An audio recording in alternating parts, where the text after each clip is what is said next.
Oh my god, if you are seeing this, you are beyond cutting edge because this show came out yesterday. Let me put you on to this. The latest sci-fi TV drama to grace our screens comes from Apple TV Plus, and it is called Silo. Before we get into what Silo is about, I just want to let you know that this is based on a best-selling book series by Hugh Howey, so we know it's going to be good. If you are an auditory learner like I am, you can also listen to this on Audible, narrated by the fantastic Eduardo Ballerini, who is one of my favorite all-time narrators and who always knocks it out of the park. So Silo asks the question, what if we lived our entire lives in a spiral-like enclosure underground where we never were allowed to go outside? Generations that would come and go would be born and live and inside the silo. The silo, a massive housing structure, would be complete with thousands upon thousands of little cube apartments where you and your family could live, spacious outdoor areas with green foliage where you can meet up with friends to dine, to go to entertainment, entire customs and cultures built around living in the silo, entire floors dedicated to wildlife, greenery, growing crops necessary for food, including cattle farming for meat.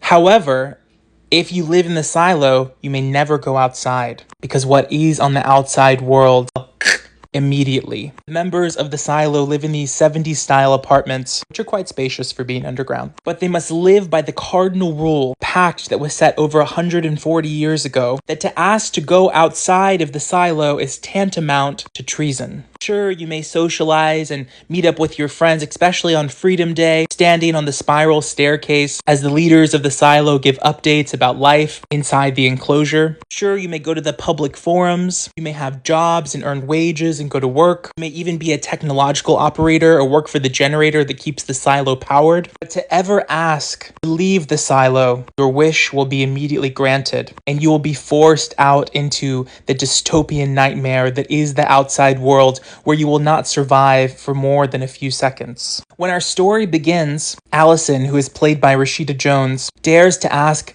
why was the silo built? And why are we not allowed to go outside? Being a very gifted data processor, she begins to investigate a relic that she finds, which is a hard drive from the world before. Now, it should be known that in this universe, relics are illegal. Anything from the before times, it must be immediately reported to the government, which is especially tricky because her husband, portrayed by David Oyelowo, is the sheriff. When Allison makes her discoveries known of what she finds on this hard drive, she is sent to perish in the world beyond. The regime of the silo, kept orderly by the judicial, who lead with an iron fist and insist that questions never be asked. When Allison's husband finally starts to open his eyes, he realizes that the world outside is not what it seems at all. Like for part 2.